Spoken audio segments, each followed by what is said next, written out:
Hi, good evening. നമ്മൾ ഇന്ന് ചിന്തിക്കാൻ പോകുന്നത് ഒരു സിഗ്നേച്ചർ പ്രൊഡക്റ്റ് എങ്ങനെ ഉണ്ടാക്കാം? അതിനെക്കുറിച്ചാണ് നമ്മൾ ഇന്ന് ചിന്തിക്കുന്നത്.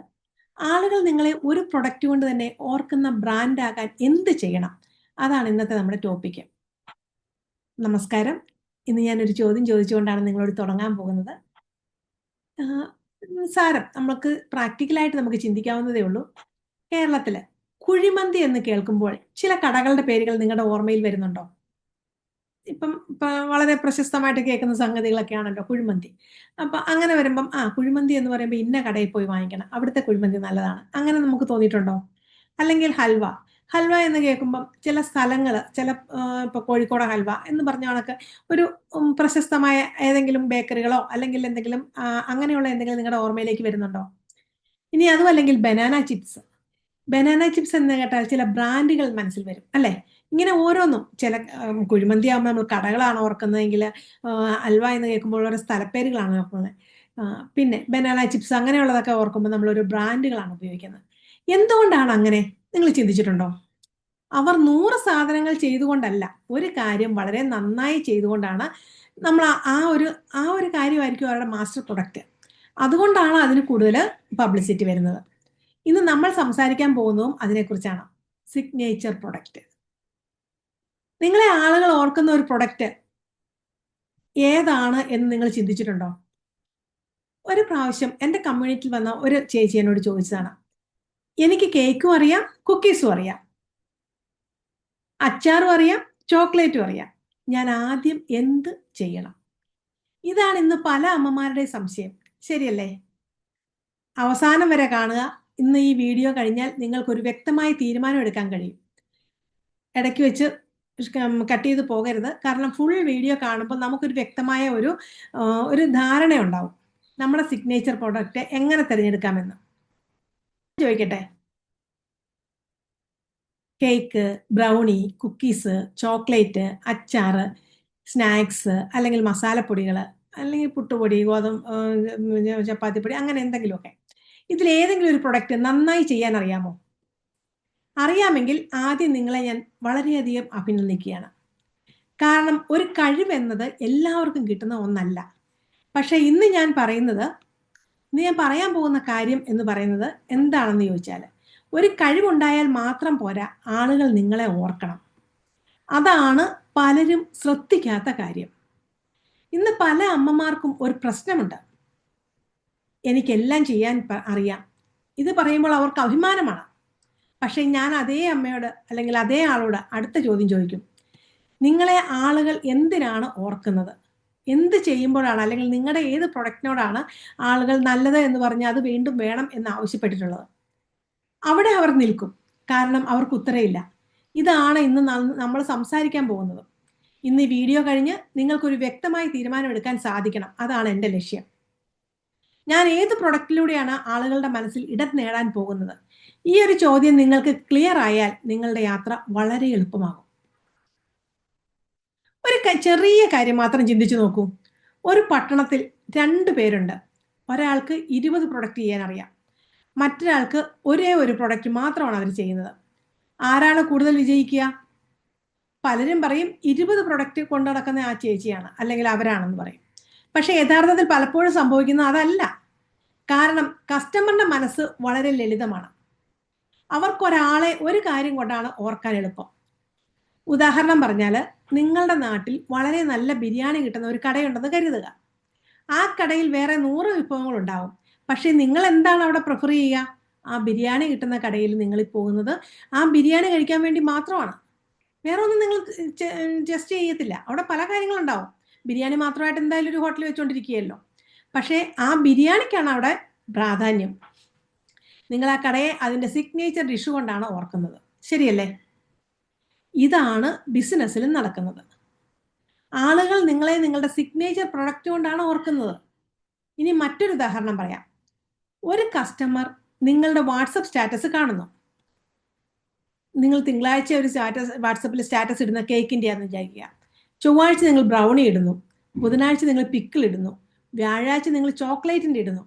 ഇനി വെള്ളിയാഴ്ച നിങ്ങൾ മിക്സ്ചർ, ചിപ്സ് അങ്ങനെയുള്ള എന്തെങ്കിലും ഇടുന്നു. ശനിയാഴ്ച നിങ്ങൾ കുക്കീസ് ഇടുന്നു. ഞായറാഴ്ച നിങ്ങൾ എന്തെങ്കിലും ഒരു ഡെസേർട്ട് ഇടുന്നു.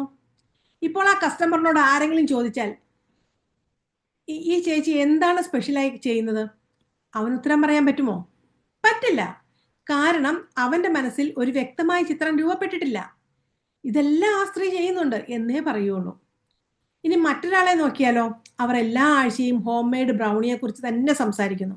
ബ്രൗണി എങ്ങനെ ഉണ്ടാക്കുന്നു എന്ന് കാണിക്കുക, പാക്കിങ് കാണിക്കുക, ഇങ്ങനെയുള്ള കാര്യങ്ങളെല്ലാമാണ് അവർ കോൺസെൻട്രേറ്റ് ചെയ്യുന്നത്. പാക്കിങ് കാണിക്കുന്നതിനോടൊപ്പം തന്നെ അവർ കസ്റ്റമറിന്റെ റിവ്യൂ കാണിക്കുന്നു, ബ്രൗണിയുടെ ഫോട്ടോ ഇടുന്നു, ബ്രൗണി ഗിഫ്റ്റ് ബോക്സിൽ ആക്കുന്ന ആ ഒരു ഇത് കാണിക്കുന്നു. 3 മാസം കഴിഞ്ഞാൽ ആളുകൾ എന്തു പറയും? ബ്രൗണി വേണമെങ്കിൽ ഈ ചേച്ചിയെ വിളിക്കണം. അവരുടെ ആ സ്റ്റാറ്റസ് കാണുമ്പോൾ തന്നെ നമുക്ക് വായിൽ കൊതി ഊറും, വെള്ളം ഊറും. അതാണ് അവരുടെ ബ്രാൻഡിങ്. ബ്രാൻഡിങ് എന്നത് ഒരു ലോഗോ അല്ല. ബ്രാൻഡിങ് എന്നത് കളറും അല്ല. ബ്രാൻഡിങ് എന്നത് ഒരു കസ്റ്റമർ നിങ്ങളുടെ പേര് കേൾക്കുമ്പോൾ അവന്റെ മനസ്സിൽ ആദ്യം വരുന്ന ചിത്രം എന്താണോ അതാണ്. ആ ചിത്രം നിങ്ങൾ തന്നെ തീരുമാനിക്കണം. പലരും ചെയ്യുന്ന ഏറ്റവും വലിയ തെറ്റ് എന്താണെന്ന് അറിയാമോ? ഇത് തന്നെയാണ്. മറ്റൊരാളെ കണ്ടിട്ട് പ്രൊഡക്റ്റ് മാറ്റിക്കൊണ്ടിരിക്കും. അവർക്ക് ആ പ്രൊഡക്റ്റ് നന്നായിട്ട് വിജയിക്കുന്നുണ്ട്, അപ്പം ഞാനും ആ പ്രൊഡക്റ്റ് എടുക്കാമെന്ന് വിചാരിക്കുന്നു. അത് വളരെ തെറ്റായ ഒരു തീരുമാനമാണ്. ഇന്ന് ഇൻസ്റ്റാഗ്രാം തുറക്കും, ഓരോ ബെൻഡോ കേക്ക് ചെയ്യുന്നു. ഇതും തുടങ്ങാം. നാളെ മറ്റൊരാൾ ചോക്ലേറ്റ് ബക്കറ്റ് തുടങ്ങുന്നു, അതും ചെയ്യാം. Dessert cup, Korean garlic bread, ഇത് ഓരോന്നുമായിട്ട് നമ്മൾ പരീക്ഷിച്ച് നോക്കുകയാണ്. പക്ഷേ അതേസമയം നമ്മൾ ഒരൊറ്റ കാര്യത്തിൽ കോൺസെൻട്രേറ്റ് ചെയ്യുവാണെങ്കിൽ നമുക്ക് പരീക്ഷിച്ച് നോക്കുന്നതിൽ തെറ്റില്ല. പുതിയ പ്രൊഡക്റ്റ് നമുക്ക് പരീക്ഷിച്ച് നോക്കാം. പക്ഷേ അത് നമ്മളുടെ ഒരു നമ്മൾ ഇത് മാറ്റിക്കൊണ്ട് പോകുന്നത് ഏറ്റവും വലിയ തെറ്റാണ്. നിങ്ങളുടെ കസ്റ്റമറിന് നിങ്ങളെ ഓർക്കാൻ സമയം കിട്ടുന്നുണ്ടോ എന്ന് നിങ്ങൾ ചിന്തിച്ചു നോക്ക്. ഓരോ കാര്യങ്ങളും ഇങ്ങനെ മാറി മാറി ചെയ്യുമ്പം ഇല്ല. കാരണം നിങ്ങൾ തന്നെ ഓരോ ആഴ്ചയും മാറുകയാണ്. ഒരു ചെറിയ എക്സർസൈസ് ചെയ്താലോ? ഒരു പേപ്പർ എടുക്കുക, നിങ്ങൾ ഇപ്പോൾ ചെയ്യുന്ന എല്ലാ പ്രൊഡക്റ്റുകളും എഴുതുക, എന്നിട്ട് എണ്ണി നോക്കുക എത്രയായെന്ന്. 10, 15, 20, എത്ര പ്രൊഡക്റ്റ് നിങ്ങൾ ചെയ്യുന്നുണ്ട്? ചിലപ്പം ചിലർ ഒരെണ്ണമായിരിക്കും ചെയ്യുന്നത്. പക്ഷേ ആ ഒരെണ്ണം മതി. എനിക്ക് ഒരെണ്ണേ ചെയ്യാൻ അറിയാവുള്ളൂ, എനിക്ക് എങ്ങനെ മുന്നോട്ട് പോകാൻ സാധിക്കും എന്നുള്ളതായിരിക്കും പല അമ്മമാരുടെ സംശയം. പക്ഷേ അതല്ല. നമ്മുടെ ഒരു സിഗ്നേച്ചർ പ്രൊഡക്റ്റ് എന്താണോ അതാണ് നമുക്ക് മാർക്കറ്റിലേക്ക് എത്തിക്കാൻ സാധിക്കുന്നത്. ഇനി ഞാൻ രണ്ടാമത്തെ ചോദ്യം ചോദിക്കാം. ഇതിൽ ഏത് പ്രൊഡക്റ്റാണ് ആളുകൾ നിങ്ങളോട് ഏറ്റവും കൂടുതൽ ചോദിക്കുന്നത്? അതും നമ്മൾ ചിന്തിക്കേണ്ട ഒരു കാര്യമാണ്. നിങ്ങൾ പേപ്പർ എടുത്ത് എഴുതി വെച്ചോളുക. മൂന്നാമത്തെ ചോദ്യം എന്ന് പറയുന്നത്, ഏത് പ്രൊഡക്റ്റ് ചെയ്യുമ്പോഴാണ് നിങ്ങൾക്ക് ഏറ്റവും കൂടുതൽ ആത്മവിശ്വാസം ഉണ്ടാകുന്നത്? അതും വളരെ പ്രധാനപ്പെട്ട ഒരു കാര്യമാണ്. നമുക്ക് ആത്മവിശ്വാസം ഇല്ലാത്തൊരു കാര്യം നമ്മൾ ചെയ്താൽ പെർഫെക്റ്റ് ആകുകയില്ല. നാലാമത്തെ ചോദ്യം, ഏത് പ്രൊഡക്റ്റിന്റെ ക്വാളിറ്റി എല്ലാ പ്രാവശ്യവും ഒരുപോലെ നൽകാൻ നമുക്ക് സാധിക്കുന്നുണ്ട്? നെക്സ്റ്റ് എന്ന് പറയുന്നത്, ഏത് പ്രൊഡക്റ്റാണ് ഒരു കസ്റ്റമർ വീണ്ടും വാങ്ങാൻ സാധ്യതയുള്ളത്? ഈ 5 ചോദ്യങ്ങൾക്ക് ഉത്തരം എഴുതിയാൽ നിങ്ങളുടെ സിഗ്നേച്ചർ പ്രൊഡക്റ്റിലേക്ക് നിങ്ങൾക്ക് പകുതി എത്തിക്കഴിഞ്ഞിരിക്കുന്നു. നിങ്ങൾക്ക് പിന്നെ സിഗ്നേച്ചർ പ്രൊഡക്റ്റ് കണ്ടെത്താൻ എളുപ്പമാണ്. ഒരു കാര്യം കൂടി വളരെ പ്രധാനപ്പെട്ടതാണ്. എന്താണെന്നല്ലേ? പല അമ്മമാരും എന്നോട് ചോദിക്കാറും പറയാറുമുള്ളൊരു വാക്കുണ്ട്, എനിക്കെല്ലാം ചെയ്യാൻ അറിയാം, പക്ഷേ എന്തിൽ നിന്നാണ് തുടങ്ങേണ്ടതെന്ന് അറിയില്ല, ഒരു ക്ലാരിറ്റി ഇല്ല. ഞാൻ അവരോട് പറയുന്ന ഒരേ ഒരു ചോദ്യമാണ്, നിങ്ങളുടെ വീട്ടിൽ ഒരു മാവിൻ മരം ഉണ്ടെന്ന് കരുതുക. അതിൽ ഒരേ സമയം മാങ്ങയും ആപ്പിളും ഓറഞ്ചും മുന്തിരിങ്ങയും ചക്കയും എല്ലാം കായ്ക്കുമോ? ഇല്ലല്ലോ. കായ്ക്കുമോ? ഒരു മരത്തിന് ഒരു ഫലമാണുള്ളത്. അതുപോലെ തന്നെ ഒരു ബ്രാൻഡിനും ആദ്യം ഒരു തിരിച്ചറിയലാണ് വേണ്ടത്. ആ ഒരു തിരിച്ചറിയലിൽ നിന്നാണ് നമ്മൾ മുന്നോട്ട് പോകേണ്ടത്. പിന്നെയാണ് ബാക്കിയുള്ള പ്രൊഡക്ട്സ് നമുക്ക് മെച്ചപ്പെടുത്തി എടുക്കാൻ പറ്റുന്നത്. ഈ ഒരു കാര്യം മനസ്സിലാകാത്തത് കൊണ്ടാണ് പലരും വർഷങ്ങളോളം ഒരേ സ്ഥലത്ത് തന്നെ നിൽക്കുന്നത്. ഒരു ദിവസം കേക്ക്, പിറ്റേ ദിവസം ബ്രൗണി, അതിൻ്റെ അടുത്ത ദിവസം പിക്കിള്, ഇങ്ങനെ പോകുമ്പം കസ്റ്റമറുടെ മനസ്സിൽ നിങ്ങളൊരു സ്പെഷ്യലിസ്റ്റ് അല്ല, എല്ലാം ചെയ്യുന്ന ഒരാൾ, അങ്ങനെ മാത്രമായിട്ട് മാറും. അങ്ങനെ ആകാൻ പാടില്ല. ഇപ്പം ഞാനൊരു ചെറിയ ഉദാഹരണം കൂടെ പറയാം. ഒരു രോഗിക്ക് ഹൃദയ സംബന്ധമായ ഒരു പ്രശ്നമുണ്ട്. അവൻ ആരെയാണ് അന്വേഷിക്കുക? ഒരു ജനറൽ ഡോക്ടറിനെയാണോ അതോ ഹാർട്ട് സ്പെഷ്യലിസ്റ്റിനെ നോക്കണോ? മിക്കവരും സ്പെഷ്യലിസ്റ്റിനെയാണ് അന്വേഷിക്കുക. എന്തുകൊണ്ട്? കാരണം ഒരു കാര്യത്തിൽ മാത്രം ശ്രദ്ധ കൊടുക്കുന്ന ആളിൽ വിശ്വാസം കൂടുതലായിരിക്കും. ബിസിനസ്സിലും അങ്ങനെ തന്നെയാണ്. നിങ്ങളൊരു പ്രൊഡക്റ്റിൽ ശക്തരാകുമ്പോൾ ആ പ്രൊഡക്റ്റിനൊപ്പം നിങ്ങളുടെ പേരും സഞ്ചരിക്കാൻ തുടങ്ങും. ഇനി മറ്റൊരു ഉദാഹരണത്തിലേക്ക് പോകാം. 2 വാട്സപ്പ് സ്റ്റാറ്റസ് നോക്കുക. ഒന്നാമത്തെ സ്റ്റാറ്റസിൽ കേക്ക്, ബ്രൗണി, ചോക്ലേറ്റ്, കുക്കീസ്, അച്ചപ്പം, മിക്സ്ചർ, പിക്കിൾ, ജാം എന്ന് വേണ്ട ഇങ്ങനെ കുറേ. നമ്മൾ ഇന്നിപ്പം കേക്കാണ് സ്റ്റാറ്റസ് ഇടുന്നതെങ്കിൽ ആ കേക്ക്, ഇന്ന് കേക്ക് ഉണ്ടാക്കുന്നത്, നാളെ അത് അതിൻ്റെ ഒരു പാക്കിങ്, അല്ലെങ്കിൽ അത് ഐസിങ് ചെയ്യുന്നത്, അങ്ങനെ എന്തെങ്കിലും ഒരു മുറിച്ച് ഒരാൾക്ക് കൊടുക്കുന്നത്, ഇങ്ങനെ വ്യത്യസ്തമായ രീതിയിൽ നമുക്ക് സ്റ്റാറ്റസ് ഇടാൻ പറ്റും. ഇപ്പോൾ ഒരു ദിവസം നമ്മൾ പാക്കിംഗ് ആണ് ഇടുന്നതെങ്കിൽ മറ്റേ ദിവസം നമുക്ക് അതുപോലെ തന്നെ നമുക്ക് കസ്റ്റമർ റിവ്യൂ, അത് വളരെ പ്രധാനപ്പെട്ടതാണ്. നമുക്ക് സ്റ്റാറ്റസ് ആയിട്ട് അത് ഇടാൻ പറ്റും. നമ്മൾക്ക് കസ്റ്റമറിൽ നിന്ന് കിട്ടുന്ന റിവ്യൂ മറ്റുള്ളവർക്കൊരു വിശ്വാസം നൽകുന്ന കാര്യമാണ്. ഒരു ദിവസം നമുക്ക് ബിഹൈൻഡ് ദ സീൻ ഇടാൻ പറ്റും. നമ്മൾ ഈ ഒരു കേക്ക് ഉണ്ടാക്കുന്നതിന് പിന്നിൽ നമ്മൾ പ്രവർത്തിച്ച നമ്മുടെ കരങ്ങൾ, നമ്മൾ എങ്ങനെയൊക്കെയാണ്, അപ്പോൾ ഹൈജീനിക്കാണ് എന്നൊക്കെ നമുക്ക് നമ്മുടെ ആളുകൾക്ക് മനസ്സിലാവും. പിന്നെ അടുത്ത ദിവസം നമുക്ക് വേണമെങ്കിൽ അതിൻ്റെ സ്റ്റോറേജ് ടിപ്സ് വേണമെങ്കിൽ ഇടാം. എന്തെല്ലാം ഈ സാധനങ്ങളൊക്കെ നമ്മൾ എവിടെയാണ് സ്റ്റോർ ചെയ്യുന്നത് എന്നുള്ളത്. നെക്സ്റ്റ് ഡേയിലോ നമുക്ക് സെർവിങ് ഐഡിയാസ്, ഞാൻ പറഞ്ഞതുപോലെ നമുക്ക് വേണമെങ്കിൽ ഇത് മുറിച്ച് കൊടുക്കുന്ന രീതിയോ അല്ലെങ്കിൽ അത് പാക്ക് ചെയ്ത് കൊടുക്കുന്നത്, അങ്ങനെയൊക്കെ നമുക്കിടാം.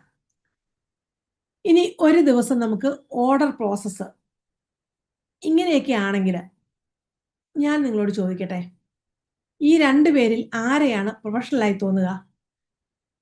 തീർച്ചയായും നമുക്ക് മനസ്സിലാകുന്നത് രണ്ടാമത്തെ ആളെയാണ്, അല്ലേ? കാരണം കൺസിസ്റ്റൻസി എന്ന് പറയുന്നത് വിശ്വാസം ഉണ്ടാക്കും. എല്ലാ ദിവസവും അവർ കേക്കിന്റെ വിവിധമായ രീതികളാണ് ഇടുന്നത്. ആ കേക്കിലുള്ള ഓരോരുത്തർ വാങ്ങിക്കുന്നതും അല്ലെങ്കിൽ അതിനെക്കുറിച്ചുള്ള കാര്യങ്ങളാണ് അവർ സ്റ്റാറ്റസ് ഇടുന്നത്. ഇപ്പോൾ മറ്റൊരു വലിയ തെറ്റിനെ കുറിച്ചും കൂടെ ഞാൻ പറഞ്ഞുതരാം. പലരും പ്രൊഡക്റ്റ് തിരഞ്ഞെടുക്കുന്നത് ഇങ്ങനെയാണ്: ഇപ്പോൾ എല്ലാവരും ഇത് ചെയ്യുന്നുണ്ടല്ലോ, എന്നാൽ പിന്നെ ഞാനും കൂടി ഇത് ചെയ്തേക്കാം. അത് വളരെ വളരെ അപകടകരമായ ചിന്തയാണ്. എല്ലാവരും ചെയ്യുന്ന ഒരു കാര്യത്തിലല്ല നമ്മൾ കോൺസെൻട്രേറ്റ് ചെയ്യേണ്ടത്. കാരണം നിങ്ങൾ ട്രെൻഡിനെ പിന്തുടരുകയാണ്. പക്ഷേ ട്രെൻഡ് മാറിക്കൊണ്ടേയിരിക്കും. നിങ്ങളുടെ ബ്രാൻഡ് മാറിക്കൊണ്ടിരിക്കരുത്. ഒരിക്കലും ബ്രാൻഡ് നമ്മൾ മാറാൻ അനുവദിക്കരുത്. ബ്രാൻഡിന് ഒരു അടിത്തറ ഉണ്ടാകണം. ഈ അടിത്തറയാണ് സിഗ്നേച്ചർ പ്രൊഡക്റ്റ്. കാരണം ഞാൻ ഒരു എക്സാമ്പിളിലൂടെ പറയാം. ഇപ്പം മാത്യൂസ് കേക്ക് എന്നൊക്കെ പറയുന്നുണ്ട്. പക്ഷേ ആ ഒരു മാത്യൂസ് എന്ന് പറഞ്ഞ ഒരാൾ തുടങ്ങിയ ആ കേക്കാണ്. ഇന്നും അത് ആ ഒരു കേക്കിനാണ്. അവിടെ പല സാധനങ്ങളും ആ ഷോപ്പിലുണ്ട്. പക്ഷേ ആ കേക്കിനാണ് ഇന്ന് പ്രസക്തി, അല്ലേ? അപ്പോൾ എന്ന് പറഞ്ഞതുപോലെ നമ്മൾ നമ്മുടെ ബ്രാൻഡിനാണ് പ്രാധാന്യം കൊടുക്കേണ്ടത്. ഇനി ഒരു എക്സർസൈസോടെ ചെയ്താലോ? ഒരു പേപ്പർ എടുത്ത് 3 കോളം വരയ്ക്കുക. ഒന്നാമത്തെ കോളത്തിൽ എഴുതുക എനിക്ക് ചെയ്യാൻ അറിയുന്ന പ്രൊഡക്ട്സ് ഏതൊക്കെയാണ്. 3 കോളം ഇങ്ങനെ വരയ്ക്കണം. എന്നിട്ട് ആദ്യത്തെ കോളത്തിൽ നിങ്ങൾ തന്നെ എഴുതുക എനിക്ക് ചെയ്യാൻ അറിയാവുന്ന പ്രൊഡക്ട്സ് ഏതൊക്കെയാണെന്ന്. രണ്ടാമത്തെ കോളത്തിൽ എഴുതുക കസ്റ്റമർ ഏറ്റവും കൂടുതൽ ചോദിക്കുന്ന പ്രൊഡക്റ്റ് ഏതാണെന്ന്. മൂന്നാമത്തെ കോളത്തിൽ എഴുതേണ്ടത് തന്നെ ഞാൻ ഏറ്റവും സന്തോഷത്തോടെ ചെയ്യാൻ ഇഷ്ടപ്പെടുന്ന ഒരു പ്രൊഡക്റ്റ്. ഈ 3 കോളത്തിലും ഒരേ പ്രൊഡക്റ്റ് വന്നിട്ടുണ്ടോ എന്ന് നിങ്ങൾ നോക്കുക. വന്നിട്ടുണ്ടെങ്കിൽ അതാണ് നിങ്ങൾ ആദ്യം ശ്രദ്ധിക്കേണ്ട പ്രൊഡക്റ്റ്. വന്നിട്ടില്ലെങ്കിൽ ആ 3 കോളങ്ങളിൽ ഏറ്റവും കൂടുതൽ പൊരുത്തമുള്ള പ്രൊഡക്റ്റ് കണ്ടെത്തുക. ഇനി മറ്റൊരു ചോദ്യം കൂടെ ചോദിക്കാം. അപ്പൊ നിങ്ങൾക്ക് കുറച്ചുകൂടെ വ്യക്തമാവും. നിങ്ങൾക്കൊരു പ്രൊഡക്റ്റ് ചെയ്യാൻ 2 മണിക്കൂർ വേണം. അതേ പ്രൊഡക്റ്റ് ചെയ്യാൻ വീണ്ടും മനസ്സുണ്ടോ? 2 മണിക്കൂർ ഉപയോഗിച്ച് ആ ഒരു പ്രൊഡക്റ്റ് വീണ്ടും ചെയ്യാൻ നിങ്ങൾക്ക് മനസ്സുണ്ടോ? അതോ നിങ്ങൾ ബോറടിക്കുമോ? കാരണം ഒരു സിഗ്നേച്ചർ പ്രൊഡക്റ്റ് ഒരാഴ്ച ചെയ്യാനുള്ളതല്ല. മാസങ്ങളോളം, വർഷങ്ങളോളം ആളുകൾ നിങ്ങളെ അതിലൂടെയാണ് ഓർക്കാൻ പോകുന്നത്. അത് നിങ്ങൾ ആദ്യം തന്നെ മനസ്സിലാക്കണം. അങ്ങനെയാണ് നമ്മുടെ സിഗ്നേച്ചർ പ്രൊഡക്റ്റ് നമ്മൾ കണ്ടെത്തേണ്ടത്. അതിനാൽ നിങ്ങൾക്ക് ഇഷ്ടമില്ലാത്ത പ്രൊഡക്റ്റ് ഒരിക്കലും സിഗ്നേച്ചർ പ്രൊഡക്റ്റ് ആക്കരുത്. ഇനി ഒരു ചെറിയ സത്യം കൂടെ ഞാൻ പറയാം. വിജയിക്കുന്ന ബ്രാൻഡുകൾ ഒരിക്കലും 10 പ്രൊഡക്റ്റ് കൊണ്ടല്ല തുടങ്ങിയത്. ഒരേ ഒരു പ്രൊഡക്റ്റിൽ മാത്രം വിശ്വാസം നേടിയ ശേഷം അവർ വീണ്ടും ബാക്കിയുള്ള പ്രൊഡക്റ്റുകൾ ഉൽപ്പാദിപ്പിക്കാൻ തുടങ്ങിയത്. പുതിയ രണ്ടാമത്തെ പ്രൊഡക്റ്റ് തുടങ്ങി, പിന്നെ മൂന്നാമത് ഒരെണ്ണം തുടങ്ങി. അങ്ങനെയാണ് അവർ വളർന്നൊരു ബ്രാൻഡായി മാറിയത്. ഇന്ന് നിങ്ങൾ വീട്ടിൽ പോയി 10 പുതിയ പ്രൊഡക്റ്റ് പഠിക്കാൻ ശ്രമിക്കേണ്ട ആവശ്യമൊന്നുമില്ല. പകരം ഒരു പ്രൊഡക്റ്റിനെ ലോകോത്തര നിലവാരത്തിൽ എത്തിക്കാൻ നിങ്ങൾക്ക് എന്താവും, നിങ്ങൾ അതിനു വേണ്ടിയാണ് പരിശ്രമിക്കേണ്ടത്. അതാണ് നിങ്ങളുടെ യാത്രയിലെ ഏറ്റവും വലിയ മാറ്റം ഉണ്ടാക്കുന്ന തീരുമാനം. ഇപ്പോൾ ഞാൻ നിങ്ങളോടൊരു ചോദ്യം ചോദിക്കാം. ഒരു കസ്റ്റമർ നിങ്ങളെ ആദ്യമായി കാണുകയാണ്. അയാൾ നിങ്ങളുടെ വാട്സപ്പ് പ്രൊഫൈൽ തുറന്നു, ഫേസ്ബുക്ക് പേജ് നോക്കി, ഇൻസ്റ്റാഗ്രാം നോക്കി, നിങ്ങളുടെ യൂട്യൂബ് ചാനൽ നോക്കി. അവർക്ക് എന്താ മനസ്സിലാകുന്നേ? അവർ 1 മിനിറ്റിനുള്ളിൽ നിങ്ങളെക്കുറിച്ച് എന്താണ് മനസ്സിലാക്കേണ്ടത്, ഇതെല്ലാം തുറന്നു നോക്കുമ്പം നമ്മളുടെ പ്രൊഡക്റ്റോ എന്തെങ്കിലും അവിടെ കാണുന്നുണ്ടോ എന്നാണ് അവർ നോക്കുന്നത്. ഇവരാണ് ഈ പ്രൊഡക്റ്റിന്റെ സ്പെഷ്യലിസ്റ്റ്. ഇതിനകത്തെല്ലാം നമ്മുടെ ഈ ഒരു പ്രൊഡക്റ്റിനെ കുറിച്ച് ധാരാളമായിട്ടുണ്ടെങ്കിൽ ഇതിനകത്തെല്ലാം ഇൻസ്റ്റാഗ്രാം, ഫേസ്ബുക്ക് ഇങ്ങനെയുള്ള കാര്യങ്ങളിലെല്ലാം നമ്മുടെ പ്രൊഡക്റ്റിനെ കുറിച്ച് ധാരാളം നമ്മൾ പ്രതിപാദിച്ചിട്ടുണ്ട്, അല്ലെങ്കിൽ അതിന്റെ ഫോട്ടോസും വീഡിയോസും ഒക്കെ ഉണ്ടെങ്കിൽ ഒരാൾക്ക് മനസ്സിലാവും ഈ പ്രൊഡക്റ്റിന് ഏറ്റവും സ്പെഷ്യലിസ്റ്റ് ആയിട്ടുള്ള ആള് ഈ ഒരു വ്യക്തിയാണ്, ഇവരിൽ നിന്ന് വാങ്ങിച്ചാൽ ഒരു ബുദ്ധിമുട്ടുണ്ടാകുകയില്ല, ഒരു മോശമായി പോവുകയില്ല എന്നൊരു തോന്നൽ ആ കസ്റ്റമറിന്റെ മനസ്സിലേക്ക് വരും. ഈ ഒരു ചിന്ത അവന്റെ മനസ്സിൽ വന്നാൽ നിങ്ങൾ പകുതി വിജയിച്ചു. പകുതി എന്നല്ല, 3/4 ഭാഗം വിജയിച്ചെന്ന് തന്നെ പറയാം. പക്ഷെ പലരും ചെയ്യുന്നത് എന്താണെന്നറിയാമോ? ഒരു ദിവസം റെസിപ്പി വീഡിയോ ഇടും, അടുത്ത ദിവസം മോട്ടിവേഷണൽ കോട്ട് ഇടും, പിന്നെ ഫാമിലി ഫോട്ടോ ഇടും, പിന്നെ വെഡിങ് ഫോട്ടോയായി, പിന്നെ എന്തെങ്കിലും ഒരു റെസിപ്പി ഇടും, അല്ലെങ്കിൽ ഒരു റീൽ ഇടും. അങ്ങനെ ഒരുമിച്ച് വന്നാൽ എല്ലാം കൂടെ ഒരു മിക്സ്ചർ പതിവും, അല്ലെങ്കിൽ നമ്മൾ പറയുന്ന കണക്ക് അവിയൽ പരുവത്തിൽ വന്നു കഴിഞ്ഞാൽ കസ്റ്റമർ കൺഫ്യൂസ്ഡ് ആവും. ഓർക്കുക, കൺഫ്യൂസ്ഡ് കസ്റ്റമർ തീരുമാനം എടുക്കത്തില്ല, ക്ലിയർ കസ്റ്റമറാണ് ആക്ഷൻ എടുക്കുന്നത്. അപ്പോൾ അവർക്ക് വ്യക്തമായ ഒരു അറിവ് കൊടുക്കണം. അതുകൊണ്ട് നിങ്ങളുടെ ബ്രാൻഡിന് ഒരു വ്യക്തമായ ദിശ വേണം. ഇനി ഞാൻ നിങ്ങളോട് ഒരു ചെറിയ ചലഞ്ച് കൂടെ പറയാം. ഇന്ന് രാത്രി ഉറങ്ങുന്നതിന് മുമ്പ് നിങ്ങളുടെ ഫേസ്ബുക്ക് പേജ് തുറക്കുക. ഫേസ്ബുക്ക് പേജ് മാത്രമല്ല, ഇൻസ്റ്റാഗ്രാമും വാട്സപ്പും ഒക്കെ തുറക്കുക. എന്നിട്ട് വാട്സപ്പിൽ സ്റ്റാറ്റസ് ഇടണം. നിങ്ങൾ തന്നെ കസ്റ്റമർ ആണെന്ന് കരുതി നോക്കുക. ഒരു ചോദ്യം മാത്രം ചോദിക്കുക: ഈ പ്രൊഫൈൽ കണ്ടാൽ എനിക്ക് ഇവരുടെ സ്പെഷ്യാലിറ്റി മനസ്സിലാവുന്നുണ്ടോ? നമ്മുടെ സ്വന്തം കാര്യമാണേ. നമ്മുടെ ഫേസ്ബുക്ക്, ഇൻസ്റ്റാഗ്രാം, വാട്സപ്പ് ഒക്കെ തുറന്ന് നോക്കുമ്പം നമ്മുടെ അതിനകത്ത് കാണുന്ന നമ്മളെക്കുറിച്ചുള്ള കാര്യങ്ങൾ നോക്കുമ്പം എനിക്ക് ഇവരെക്കുറിച്ച് എന്ത് മനസ്സിലാവുന്നു, എനിക്ക് ഈ ഒരു എന്നെക്കുറിച്ച് എനിക്ക് എന്ത് മനസ്സിലാവുന്നു എന്ന് നമ്മൾ തന്നെ ചിന്തിച്ച് നോക്കുക. കാരണം നമുക്കതിനെക്കുറിച്ചൊന്നും ഒരു വ്യക്തത ഇല്ലെങ്കിൽ അത് നമ്മൾ മാറ്റണം. ഇന്ന് മുതൽ നമ്മളത് മാറ്റാൻ തുടങ്ങണം. ഇനി സിഗ്നേച്ചർ പ്രൊഡക്റ്റ് തിരഞ്ഞെടുക്കുമ്പോൾ ശ്രദ്ധിക്കേണ്ട 7 കാര്യങ്ങൾ പറയാം. ഒന്നാമതായി, അതിന്റെ ക്വാളിറ്റി. ഒരു കസ്റ്റമർ ഇന്ന് വാങ്ങിയ പ്രൊഡക്റ്റ് 1 മാസം കഴിഞ്ഞ് വീണ്ടും വാങ്ങിയാലും അതേ ക്വാളിറ്റി തന്നെ കിട്ടണം. ക്വാളിറ്റി മാറിക്കൊണ്ടിരുന്നാൽ കസ്റ്റമർ വീണ്ടും വരത്തില്ല. രണ്ടാമത്, റോ മെറ്റീരിയൽസ് എളുപ്പത്തിൽ ആയിരിക്കണം. ഇപ്പൊ നമ്മൾ ഇവിടെയെങ്കിലും കിട്ടാത്ത ഫോറിനിൽ കിട്ടുന്ന സംഭവം കൊണ്ട് ഉണ്ടാക്കണം എന്ന് പറഞ്ഞു കഴിഞ്ഞാൽ ഒരിക്കലും നടപ്പുള്ള കാര്യമല്ല. ഒരു പ്രൊഡക്റ്റ് തിരഞ്ഞെടുക്കുമ്പോൾ സീസണൽ ഇൻഗ്രീഡിയൻസ് മാത്രം ആശ്രയിക്കരുത്. വർഷം മുഴുവൻ ചെയ്യാൻ കഴിയുന്ന പ്രൊഡക്റ്റ് ആണെങ്കിൽ അതിന് കൂടുതൽ സാധ്യതയുണ്ട്. മൂന്നാമത് നമ്മൾ ശ്രദ്ധിക്കേണ്ട കാര്യം, പ്രോഫിറ്റ് മാത്രം നോക്കരുത്. പലരും ചോദിക്കും, ഇതിൽ പ്രോഫിറ്റ് കൂടുതലാണോ? ഞാൻ ചോദിക്കും, കസ്റ്റമർ വീണ്ടും വാങ്ങുമോ? റിപ്പീറ്റ് കസ്റ്റമർ ഉണ്ടെങ്കിൽ ബിസിനസ് വളരും. ഒരിക്കൽ മാത്രം വാങ്ങുന്ന കസ്റ്റമറിനേക്കാൾ വീണ്ടും വീണ്ടും വരുന്ന കസ്റ്റമർ വളരെ വിലപ്പെട്ടതാണ്. എന്തുകൊണ്ട്? അവർക്ക് വീണ്ടും വീണ്ടും നമ്മളോടുള്ള ആ പ്രൊഡക്റ്റിനോടുള്ള വിശ്വാസമാണ് അത് സൂചിപ്പിക്കുന്നത്, അല്ലേ? അപ്പൊ അവരോട് തീർച്ചയായിട്ടും നമുക്ക് റിവ്യൂ ഒക്കെ ചോദിച്ചാൽ നല്ല റിവ്യൂസ് അവർ തരും. നാലാമത്, ആ പ്രൊഡക്റ്റ് ചെയ്യുമ്പോൾ നിങ്ങൾക്ക് സന്തോഷം ഉണ്ടാവും. നമ്മുടെ സന്തോഷം വളരെ പ്രധാനപ്പെട്ട കാര്യമാണ്. കാരണം ദിവസവും ചെയ്യേണ്ട പ്രൊഡക്റ്റാണിത്. ഓരോ ഓർഡർ വരുമ്പോഴും അയ്യോ വീണ്ടും ഇതാണോ എന്ന് തോന്നുന്ന പ്രൊഡക്റ്റ് ഒരിക്കലും തിരഞ്ഞെടുക്കരുത്. നമുക്ക് ബുദ്ധിമുട്ടുണ്ടാകരുത്. നമുക്ക് സന്തോഷത്തോടുകൂടി ചെയ്യാൻ പറ്റുന്ന ഒരു പ്രൊഡക്റ്റ് ആണെങ്കിൽ നമ്മൾ വളരെ ഇൻട്രസ്റ്റ് ആയിട്ട് അത് ചെയ്യും. അഞ്ചാമത്തെ കാര്യം, ആ പ്രൊഡക്റ്റിന് ഒരു കഥ പറയാൻ കഴിയണം. ഉദാഹരണത്തിന്, ഇത് എൻ്റെ അമ്മ പഠിപ്പിച്ച റെസിപ്പിയാണ്, അല്ലെങ്കിൽ ഈ റെസിപ്പി പെർഫെക്റ്റ് ആക്കാൻ ഞാൻ 40 ട്രയൽ ചെയ്തു. ഇത്തരം കഥകൾ കസ്റ്റമറുടെ മനസ്സിൽ വിശ്വാസം സൃഷ്ടിക്കും.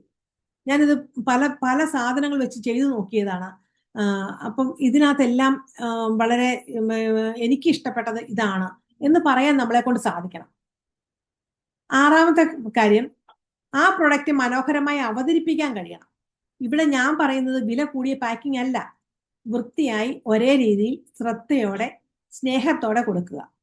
ചിലപ്പോൾ ചെറിയൊരു താങ്ക് യു കാർഡ് പോലും കസ്റ്റമറുടെ മനസ്സിൽ വലിയ മാറ്റം ഉണ്ടാക്കും. ലാസ്റ്റ് കാര്യം എന്ന് പറയുന്നത്, ആ പ്രൊഡക്റ്റ് മറ്റൊരാളോട് റെക്കമെൻഡ് ചെയ്യാൻ എളുപ്പമായിരിക്കണം. ഒരു കസ്റ്റമർ തന്റെ സുഹൃത്തിനോട് പറയണം, ഈ പ്രൊഡക്റ്റ് ഒന്ന് വാങ്ങി നോക്കൂ. ഇതാണ് യഥാർത്ഥ മാർക്കറ്റിംഗ്. അഡ്വർടൈസ്മെന്റ് അല്ല, സാറ്റിസ്ഫൈഡ് കസ്റ്റമർ ആണ് ഏറ്റവും വലിയ അഡ്വർടൈസ്മെന്റ്. ഇപ്പോൾ ഞാനൊരു ചെറിയ എക്സർസൈസും കൂടെ നിങ്ങൾക്ക് തരാം. നിങ്ങളുടെ പ്രൊഡക്റ്റ് ലിസ്റ്റ് വീണ്ടും നോക്കുക. നമ്മൾ ആദ്യം എഴുതിയല്ലോ, ഓരോ പ്രൊഡക്റ്റിനും ഈ 7 കാര്യങ്ങൾക്കായി 10ൽ എത്ര മാർക്ക് കിട്ടുമെന്ന് കൊടുക്കുക. ഒന്ന് മാർക്കിട്ട് നോക്കുക. Quality, availability, repeat purchase, passion, story, presentation, recommendation, ഇതെല്ലാം നോക്കി മാർക്കിടുക. ഏറ്റവും കൂടുതൽ സ്കോർ കിട്ടുന്ന പ്രൊഡക്റ്റ് ഏതാണെന്ന് നിങ്ങൾ തന്നെ സെലക്ട് ചെയ്യുക. മിക്കവർക്കും അവിടെയാണ് അവരുടെ സിഗ്നേച്ചർ പ്രൊഡക്റ്റ് ഒളിഞ്ഞിരിക്കുന്നത്. പക്ഷെ പലരും അത് ശ്രദ്ധിക്കാറില്ല എന്നുള്ളതാണ് സത്യം. അവർ ട്രെൻഡ് നോക്കും, അവർ മറ്റുള്ളവരെ നോക്കും, അവർ സോഷ്യൽ മീഡിയ നോക്കും, പക്ഷെ സ്വന്തം ശക്തി മാത്രം ചിന്തിക്കത്തില്ല. ഇന്നത്തെ വീഡിയോയുടെ ലക്ഷ്യം അത് മാത്രമാണ്. മറ്റുള്ളവരെ നോക്കി പ്രൊഡക്റ്റ് തിരഞ്ഞെടുക്കരുത്. സ്വന്തം ശക്തി മനസ്സിലാക്കി പ്രൊഡക്റ്റ് തിരഞ്ഞെടുക്കുക. ഇനി ഒരു കാര്യം കൂടി പറയാം. പലരും എന്നോട് ചോദിക്കുന്ന ഒരു ചോദ്യമാണത്. ഞാൻ ആദ്യം ഒരു പ്രൊഡക്റ്റ് മാത്രം ചെയ്താൽ മതി എന്നല്ലേ പറഞ്ഞത്, പിന്നെ എപ്പോഴാണ് ബാക്കി പ്രൊഡക്റ്റ് തുടങ്ങേണ്ടത്? ഇത് പലരുടെയും ക്വസ്റ്റ്യൻ ആണ്. വളരെ നല്ല ചോദ്യമാണ്, എന്നെയും ചിന്തിപ്പിച്ച ചോദ്യമാണ്. അതുകൊണ്ടാണ് ഞാൻ ഇന്നത് വ്യക്തമാക്കുന്നത്. അതിന്റെ ഉത്തരം, നിങ്ങളുടെ ആദ്യ പ്രൊഡക്റ്റ് നിങ്ങളെ മാർക്കറ്റിൽ പരിചയപ്പെടുത്തണം. നിങ്ങളുടെ ആദ്യ പ്രൊഡക്റ്റ് നിങ്ങളെ മാർക്കറ്റിൽ പരിചയപ്പെടുത്തണം. നിങ്ങളല്ല പരിചയപ്പെടുത്തേണ്ടത്, നിങ്ങളുടെ പ്രൊഡക്റ്റ്. ആദ്യ പ്രൊഡക്റ്റ് നിങ്ങളെ വിശ്വസിക്കാൻ ആളുകളെ പഠിപ്പിക്കണം. ആദ്യ പ്രൊഡക്റ്റിൽ ആളുകൾക്ക് നല്ല അനുഭവം കിട്ടിയാൽ അവർ തന്നെയാണ് അടുത്ത പ്രൊഡക്റ്റ് വാങ്ങാൻ തയ്യാറാകുന്നത്. അവരിലൂടെയാണ് നിങ്ങളുടെ പ്രൊഡക്റ്റ് വീണ്ടും വീണ്ടും പല പല പ്രൊഡക്റ്റുകൾ പുറത്തോട്ട് ഇറങ്ങാൻ സാധിക്കുന്നത്. ഉദാഹരണം പറയുകയാണെങ്കിൽ, നിങ്ങളൊരു ബ്രൗണി വളരെ നന്നായി ചെയ്യുന്നു എന്ന് കരുതുക. ഒരു കസ്റ്റമർ ആദ്യമായി ബ്രൗണി വാങ്ങി, അവനത് വളരെയധികം ഇഷ്ടപ്പെട്ടു. 1 മാസം കഴിഞ്ഞ് അവൻ വീണ്ടും നിങ്ങളെ വിളിക്കുകയാണ്. അപ്പോൾ നിങ്ങൾക്ക് പറയാം, ഇപ്പോൾ ഞങ്ങളുടെ പുതിയ കുക്കീസും കൂടി ഉണ്ട്. ഇപ്പോൾ ആ കസ്റ്റമർ അത് വാങ്ങാനുള്ള സാധ്യത കൂടുതലാണ്, കാരണം ബ്രൗണി വളരെയധികം ഇഷ്ടപ്പെട്ടതാണ്. അപ്പം ഒന്ന് ട്രൈ ചെയ്ത് നോക്കാം എന്ന് വിചാരിച്ച് അവൻ പറയും, എനിക്ക് ഒരു പാക്കറ്റ് കുക്കീസും കൂടെ തന്നേരം. അവൻ ആദ്യം നിങ്ങളെ വിശ്വസിച്ചു. അതുകൊണ്ടാണ്, ആ വിശ്വാസമാണ് പിന്നീട് മറ്റു പ്രൊഡക്ട്സിലേക്കും പോകുന്നത്. ഇതിനെ മാർക്കറ്റിംഗ് ട്രസ്റ്റ് ട്രാൻസ്ഫർ എന്ന് പറയും. വിശ്വാസമാണ് ആദ്യം ഉണ്ടാകേണ്ടത്, അതിനുശേഷമാണ് പുതിയ പ്രൊഡക്റ്റ് ഉണ്ടാകേണ്ടത്. പക്ഷെ നമ്മൾ ചെയ്യുന്നത് എന്താണ്? ആദ്യ ദിവസം തന്നെ 10 പ്രൊഡക്റ്റ് കസ്റ്റമറുടെ മുമ്പിലേക്ക് നമ്മൾ അങ്ങ് ഇട്ട് കൊടുക്കുകയാണ്. കസ്റ്റമറിന് ഒരിക്കലും വിശ്വാസം ഉണ്ടാകുന്നതിന് മുമ്പ് നമ്മൾ അടുത്ത പ്രൊഡക്റ്റിലേക്ക് പോകരുത്. ഇനി മറ്റൊരു ഉദാഹരണം കൂടെ പറയുവാണെങ്കിൽ, നമ്മളൊരു റെസ്റ്റോറൻറ്റിൽ പോയി അവിടെ ഒരു സൂപ്പ് ഓർഡർ ചെയ്തു. വളരെ രുചിയായിട്ട് നമുക്ക് തോന്നി. ഇപ്പോൾ വെയിറ്റർ വന്ന് ചോദിക്കുന്നു, സർ ഡെസേർട്ട് വേണോ? നിങ്ങൾക്ക് വാങ്ങാൻ തോന്നും. എന്തുകൊണ്ട്?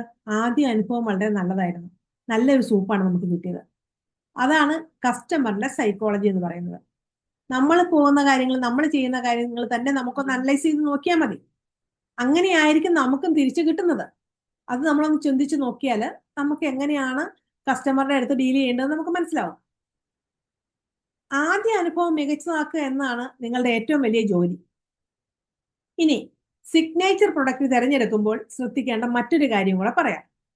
വില കുറവാണോ എന്നതല്ല, വാല്യൂ കൂടുതലാണോ എന്നതാണ് അതിനകത്ത് ഏറ്റവും വലിയ കാര്യം. ഒരു പ്രൊഡക്റ്റ് 150 ആണെന്ന് കരുതുക, മറ്റൊരു പ്രൊഡക്റ്റിന് 300 രൂപയാണെന്ന് കരുതുക. 300ന്റെ പ്രൊഡക്റ്റ് വാങ്ങാൻ ആളുകൾ തയ്യാറാകും. പക്ഷേ ഒരു നിബന്ധനയുണ്ട്, അവർക്ക് അതിന്റെ വാല്യൂ മനസ്സിലാകണം. അതുകൊണ്ട് നിങ്ങളുടെ പ്രൊഡക്റ്റിനെ കുറിച്ച് സംസാരിക്കാൻ പഠിക്കണം. അതിന്റെ ingredients, quality, freshness, marketing process, കസ്റ്റമറിനെ, ഇതെല്ലാം നമ്മൾ കസ്റ്റമറിനെ അറിയിക്കേണ്ട കാര്യങ്ങളാണ്. അപ്പോൾ പ്രൈസ് മാത്രം നോക്കാതെ ക്വാളിറ്റി നോക്കി വാങ്ങുന്ന ആളുകൾ നിങ്ങളിലേക്ക് വന്നുകൊണ്ടിരിക്കും. ഇനി നമുക്ക് ഇതിനെ ബേസ് ചെയ്ത് ഒരു ചെറിയ എക്സസൈസ് കൂടി ചെയ്യാം. നിങ്ങളുടെ സിഗ്നേച്ചർ പ്രൊഡക്റ്റിന്റെ പേര് ഒരു പേപ്പറിൽ എഴുതുക. ഇത്രയും നേരം കൊണ്ട് കടന്നു പോന്നപ്പോൾ നിങ്ങൾക്ക് നിങ്ങളുടെ സിഗ്നേച്ചർ പ്രൊഡക്റ്റിനെ കുറിച്ച് ഒരു ഐഡിയ ഉണ്ടായിട്ടുണ്ടാവും അല്ലെ? അത് നിങ്ങളൊരു പേപ്പറിൽ എഴുതുക. അതിന്റെ താഴെ ഈ 5 ചോദ്യങ്ങൾക്ക് ഉത്തരം എഴുതുക. ഈ പ്രൊഡക്റ്റ് മറ്റുള്ളവരിൽ നിന്ന് എങ്ങനെ വ്യത്യസ്തമാണ്? ഈ പ്രൊഡക്റ്റ് വാങ്ങിയാൽ കസ്റ്റമറിന് എന്ത് ഗുണം ലഭിക്കും? നമ്മൾ തന്നെയാണ് നമ്മളെ അനലൈസ് ചെയ്യുന്നത് കേട്ടോ. 3ാമത്തെ ക്വസ്റ്റ്യൻ, ഈ പ്രൊഡക്റ്റ് ഞാൻ എന്തുകൊണ്ടാണ് ഇത്ര ആത്മവിശ്വാസത്തോടെ റെക്കമെൻഡ് ചെയ്യുന്നത്? ഈ പ്രൊഡക്റ്റിനെ കുറിച്ച് 1 മിനിറ്റ് സംസാരിക്കാൻ എനിക്ക് കഴിയുമോ? ഈ പ്രൊഡക്റ്റ് ഞാൻ 1 വർഷം കഴിഞ്ഞാലും അതേ ആവേശത്തോടെ ചെയ്യുമോ? ഈ 5 ചോദ്യങ്ങൾക്കും വ്യക്തമായ ഉത്തരം കിട്ടിയാൽ നിങ്ങൾ ശരിയായ വഴിയിലാണ്. ഓർക്കുക, ബിസിനസ് വളരുന്നത് കൂടുതൽ പ്രൊഡക്റ്റ് ഉണ്ടാക്കുന്നത് കൊണ്ടല്ല, ഒരു പ്രൊഡക്റ്റ് ആളുകളുടെ മനസ്സിൽ ശക്തമായി പതിപ്പിക്കുന്നതിലൂടെയാണ്. ഇനി ഇന്നത്തെ വീഡിയോ അവസാനിപ്പിക്കുന്നതിന് മുമ്പ് ഞാൻ ഒരു ആക്ഷൻ ടാസ്ക് കൂടെ നിങ്ങൾക്ക് തരാം. ഇന്ന് തന്നെ നിങ്ങളുടെ വീട്ടിൽ ഒരു പേപ്പർ എടുക്കുക, നിങ്ങളുടെ സിഗ്നേച്ചർ പ്രൊഡക്റ്റ് എഴുതുക, അതിന്റെ താഴെ എന്തുകൊണ്ടാണ് ഞാൻ ഈ പ്രൊഡക്റ്റ് തിരഞ്ഞെടുക്കുന്നത് എന്ന 5 കാരണങ്ങൾ എഴുതുക. ആ എക്സർസൈസ് ചെയ്താൽ ഇന്നത്തെ വീഡിയോ കണ്ടതിന്റെ യഥാർത്ഥ ഗുണം നിങ്ങൾക്ക് ലഭിക്കും. ഇത് നിങ്ങൾ എല്ലാവരും ചെയ്തു നോക്കണം. നമ്മളൊരു വീഡിയോ കാണുക മാത്രമല്ല, നിങ്ങൾക്കൊരു വ്യക്തമായ ധാരണ ഉണ്ടാകാൻ വേണ്ടിയാണ്. അടുത്ത വീഡിയോയിൽ കസ്റ്റമർ വില കൂടുതലാണ് എന്ന് പറയുമ്പോൾ ആത്മവിശ്വാസത്തോടെ എങ്ങനെ മറുപടി പറയാം എന്നതാണ് നമ്മൾ പഠിക്കാൻ പോകുന്നത്. ആ വീഡിയോ ഒരിക്കലും നഷ്ടപ്പെടുത്തരുത്. ഈ വീഡിയോ നിങ്ങൾക്ക് ഉപകാരപ്പെട്ടെങ്കിൽ ലൈക്ക് ചെയ്യുക. കിച്ചൺ സ്കിൽസ് ഉള്ള കൂടുതൽ അറിയാവുന്ന അമ്മമാരിലേക്ക് ഇത് എത്താൻ വേണ്ടി നിങ്ങൾ ഇത് ഷെയർ ചെയ്യുക. നിങ്ങളുടെ സിഗ്നേച്ചർ പ്രൊഡക്റ്റ് എന്താണെന്ന് കമന്റിൽ നിങ്ങൾ എഴുതുകയും കൂടെ ചെയ്യുക. എല്ലാവരുടെയും കമന്റ് ഞാൻ വായിക്കുന്നതാണ്. നന്ദി. അപ്പം കമന്റ് വായിച്ചിട്ട് ഞാൻ എല്ലാവർക്കും മറുപടി തരുന്നതാണ്. അപ്പൊ അടുത്ത വീഡിയോയിൽ നമുക്ക് വീണ്ടും കാണാം.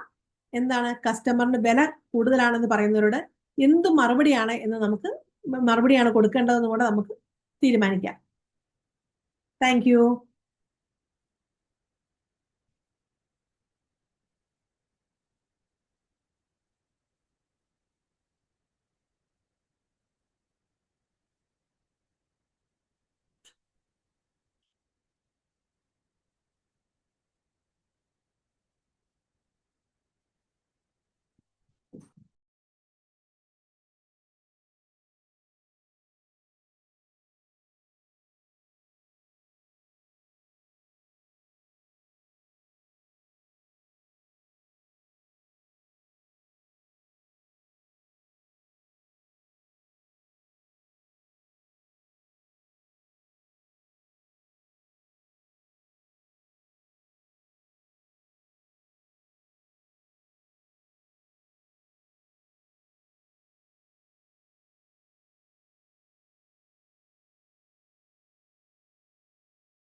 കേക്കാണെങ്കിൽ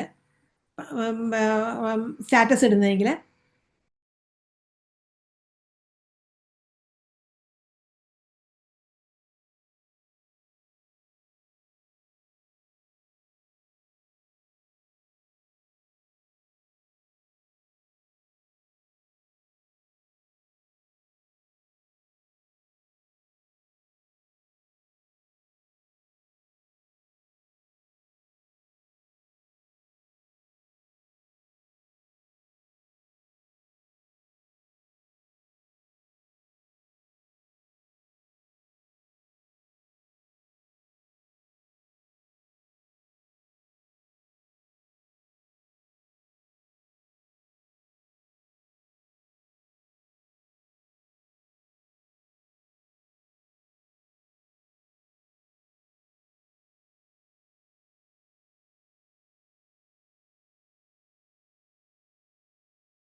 മസാല മസാല പൗഡേഴ്സ്, ഇങ്ങനെ കുറെ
ഞാൻ